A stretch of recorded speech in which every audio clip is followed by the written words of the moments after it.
Hey, how's everybody doing? Welcome to Meno Minis. This is Denise Willick-Peterson, creator of the Use Your Cycle method. So, over the last couple podcasts, we've talked about some simple ways to start losing weight after 40 in perimenopause and menopause. Now, we started out with what are some things you can add to your current nutrition program to kind of start crowding out things that are less healthy for you, right? So, adding things like, have you got your protein up to 125 plus grams a day? Are you eating vegetables, especially green vegetables, every single day or every single meal even? Are you drinking your water? Are you getting enough sleep?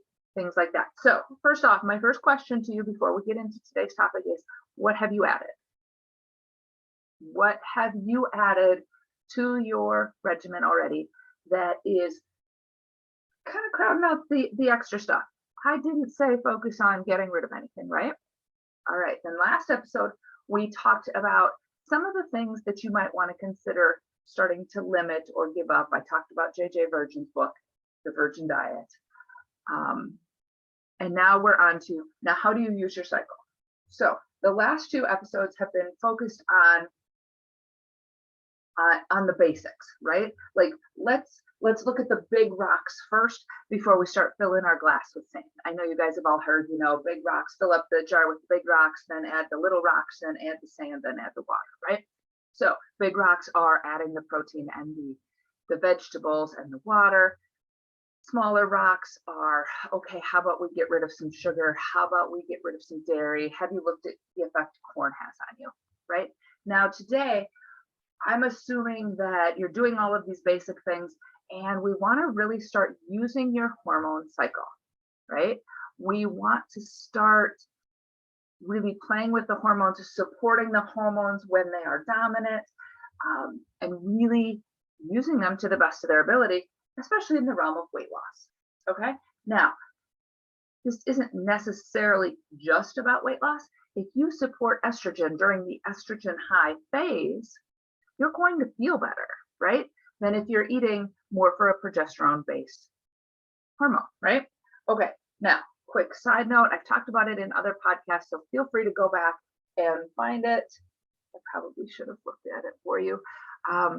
But even if you are menopausal or postmenopausal, this works for you.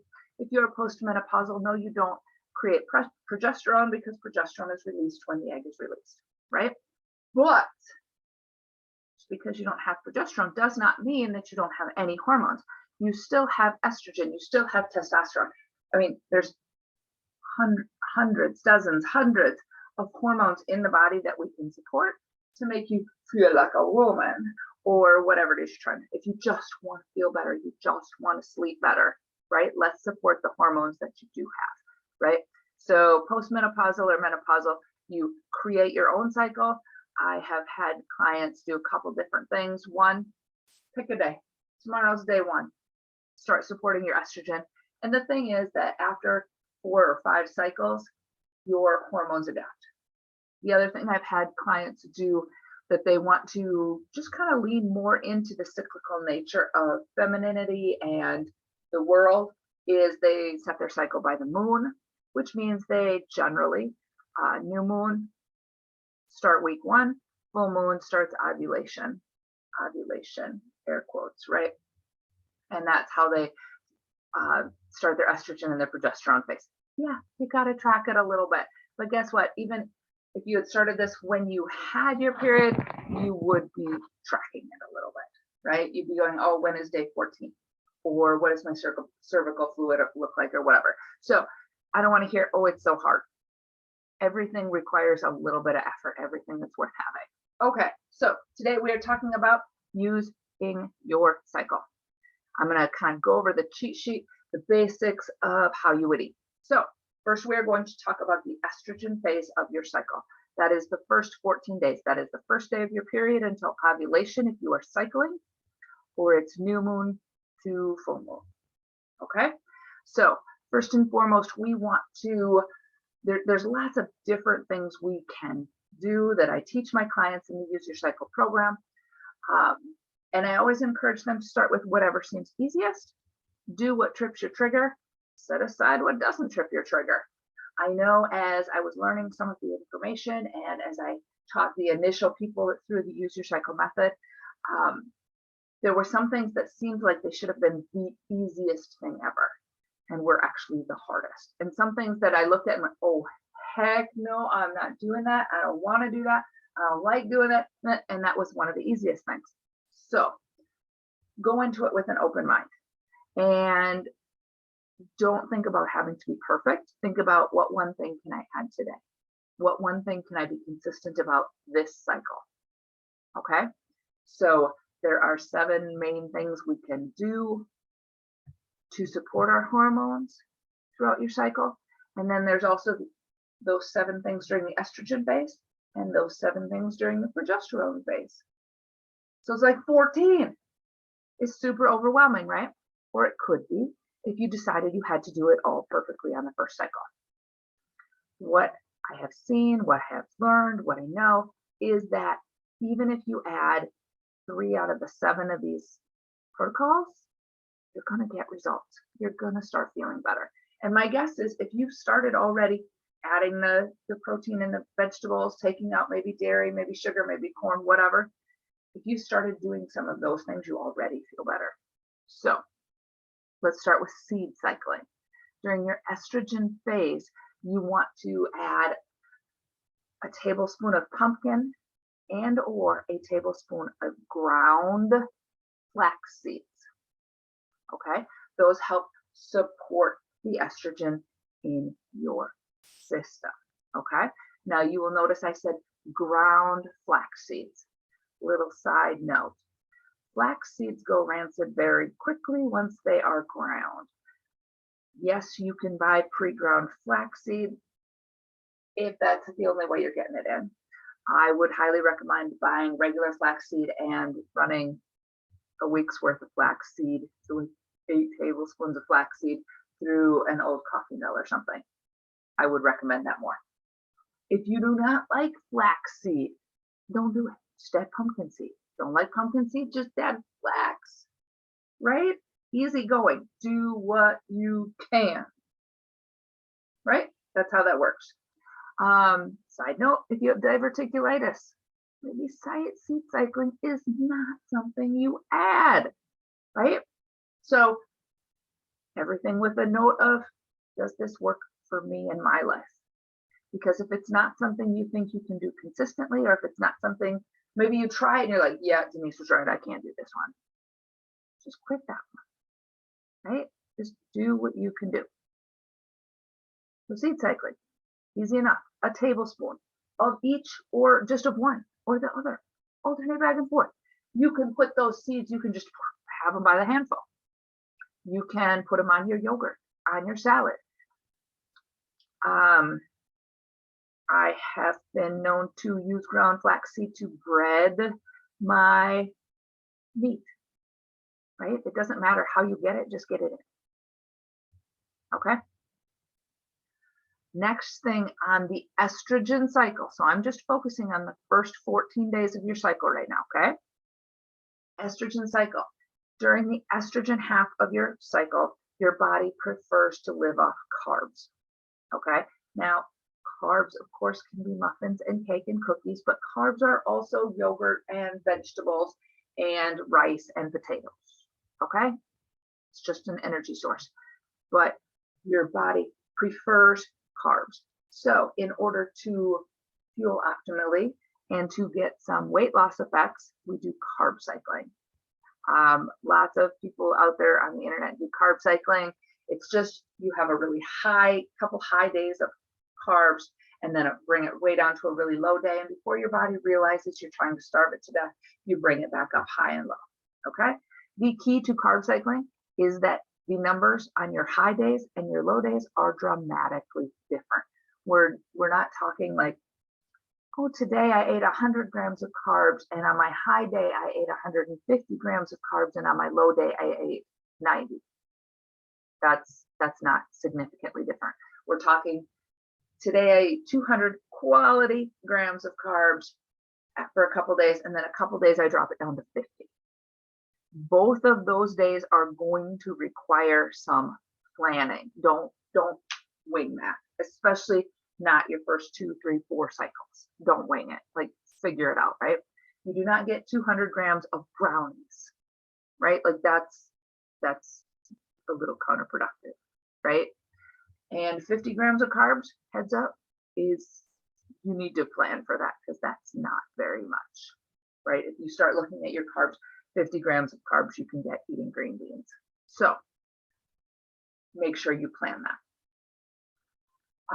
Also, during your estrogen phase, your body tends to run a little bit cooler, right?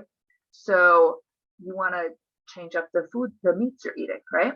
So we want to focus on fish, chicken, turkey. Those are more the meats you want to lean toward. Now, I'm not saying exclusively for 2 weeks, only fish, chicken, and turkey. By all means, have a steak once in a while. I don't care, right? But if you really want to lean in and use your cycle, focus heavier on fish, chicken, and turkey the first couple weeks. Steak comes kind of in, right? So focus, right? Same thing goes with spices on the cooling rack. On the cooling side, right? Dill, basil, cumin, sage, mint, cardamom, saffron, rosemary, fennel, thyme, right? Focus on the cooling spices that are going to be cooler. Those you will notice also go with fish and dill, right? Oh, geez, there's my husband. Puppy going crazy. Oh, well, we'll try and work through this, right? So you want to try to, you might have to do this.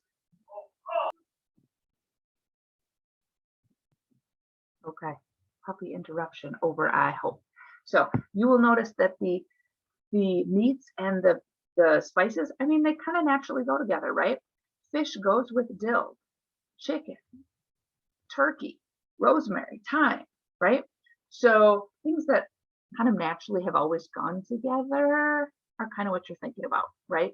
Cooling phase, we're trying to help keep your body cool. And by cooling foods, I don't mean you have to eat these foods cold. I mean that on the Eastern philosophy on food, these are cooling foods, okay? Go with it. Veggies, eat them raw. And the reason you want to eat raw vegetables more so during the first half of your cycle, from day 1 to 15-ish, from new moon to full moon, is your digestion is on point, right? Maybe you've noticed over your cycles that you get a little bit constipated the closer you are to your period, but before your period, right? That's because your digestion slows down that half of the cycle. So during your estrogen phase, your digestion is running on high, so eat your vegetables raw, okay?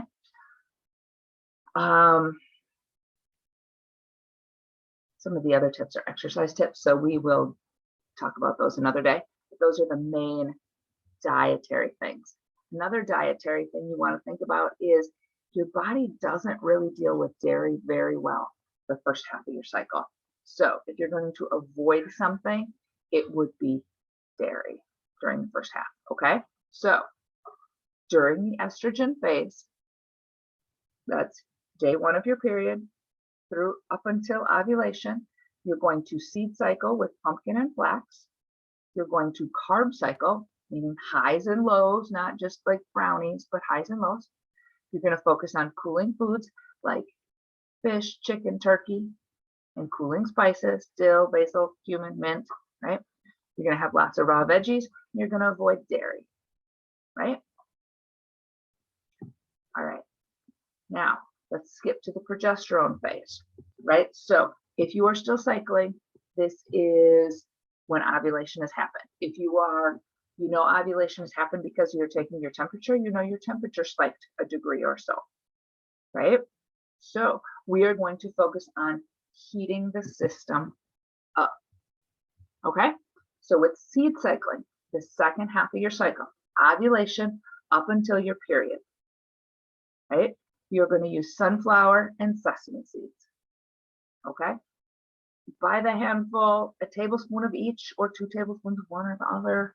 Like, flow with it, right? Like, don't be hard about it. On your salad, on your yogurt, in your smoothie, in your granola, right?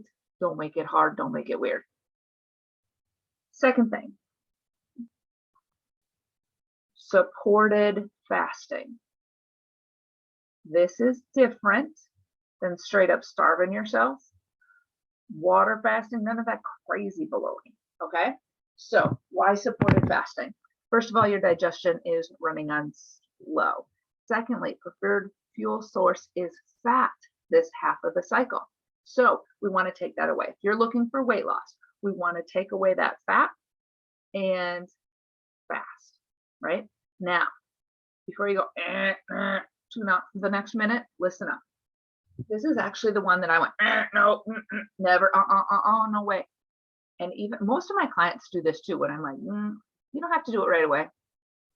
But it ends up being very easy for them because once they've started working with the different protocols and getting all of the things lined up, it actually kind of comes kind of natural. So 1 day each week during the progesterone phase. So the week right after ovulation and the week right before your period, you are going to do a supported fast. But you got to set yourself up. Do not wing it. Do not wing it. Do not just like realize one day at lunch that you actually haven't eaten all day, so you're just going to continue to not eat and call it your fasting day. That actually sets you up for some massive failure. Okay? So when I say supported, you're going to go, okay, on Wednesday, I'm going to do a fast. I'm going to do a supported fast. So Tuesday night, you set yourself up. You have an extra serving of protein before you go to bed, whether that's a protein shake, whether that's some meat, whatever, you set yourself up with an extra 20 to 30 grams of protein before you go to bed. Now, the next day, Wednesday, you're going, okay, today I am fasting, supported fasting. I am going to get up and I'm going to have a protein shake. You are not going to add a bunch of fiber to it because it's your progesterone phase, your digestion is slowed down, and you're going to get constipated. So don't add fiber to it. Just have a simple water and protein shake. Then personally, my preference is I dump a quart of bone broth into a pan. I cut up an onion. Oh, my French women don't get fat style. Throw it in the broth. Put it on simmer. Suck on that all day long, right? Just eat that all day long. You might want to throw in some of the spices I'm going to talk about in a minute. We're eating warm foods to keep us warm, to keep that temperature increase on the rise, right? To keep that extra degree or two that we're already warm, right? And then when you absolutely need something to chew, you eat that onion that's been soaking in the broth all day. I know it sounds gross, but it's amazing how delicious that is. Broth throughout the day, and then a protein shake again in the evening or at night before you go to bed, right? You're going to get a little bit of protein through that broth. You're going to get some of the chewing action through that onion that's been boiled all day or soaked all day or whatever. You're going to get some protein from the broth, all good. And then Thursday morning, when you get up, you start with the big old protein shake again, right? So we never really fully want to starve. We just kind of want to give the digestion a break and limit our calories pretty significantly, but not go 0 calories, okay? No doing that. Now, just like in the estrogen phase, there is, we're heating up, we're keeping that heat, that extra degree or two, by eating warming meats like steak, burgers, bacon, veggies. You want to cook your veggies because the digestion is slower. So if we can break down some of that fiber, right? This is a great time to have stir fries, soups, stir fries, egg roll in a bowl. That's a good one. And then use hot spices, garlic, turmeric, cinnamon, nutmeg, onion, paprika, cloves, pepper, ginger, right? Use the hot spices. And again, there's some things that pretty naturally go with the warming meats, right? Like the burgers, the steaks. right? So lean into it. Lean into what you naturally want to do. And like I mentioned with your vegetables, you want to cook them, bake them, roast them, grill them, open it up, right? Like it doesn't just have to be steamed, soggy vegetables, right? Put asparagus on the grill. Bake a potato, bake some squash, right? We use our grill a ton in the summertime, not so much in the winter, but we do use the grill a lot for our veggies. Husband dislikes a lot, but deal with it, right? So, and then just like in the estrogen phase, we were avoiding dairy. In the progesterone phase, it's actually peanuts that you want to avoid. The gallbladder is just kind of fritzy during the second half of your second phase of your cycle, right? So just have that awareness. Those are the main 4 protocols for each phase of your cycle as far as nutrition goes. So quick recap. Seed cycling. First half of your cycle is pumpkin and flax. Second half is sunflower and sesame. For weight loss, first half of your cycle is carb cycling. Second half is a supported fasting day, 1 each week, not 2 in a row. Third is warming foods and cooling foods. So first half of your cycle is cooling foods like fish, chicken, turkey, cooling spices like dill, basil, mint. Second half is warming foods and spices like steak, burgers, bacon, pepper, ginger, turmeric, right? Raw vegetables first half, cooked vegetables second half, right? Avoiding dairy on the first half, avoiding peanuts on the second half. And that is how we start using nutrition in your cycle.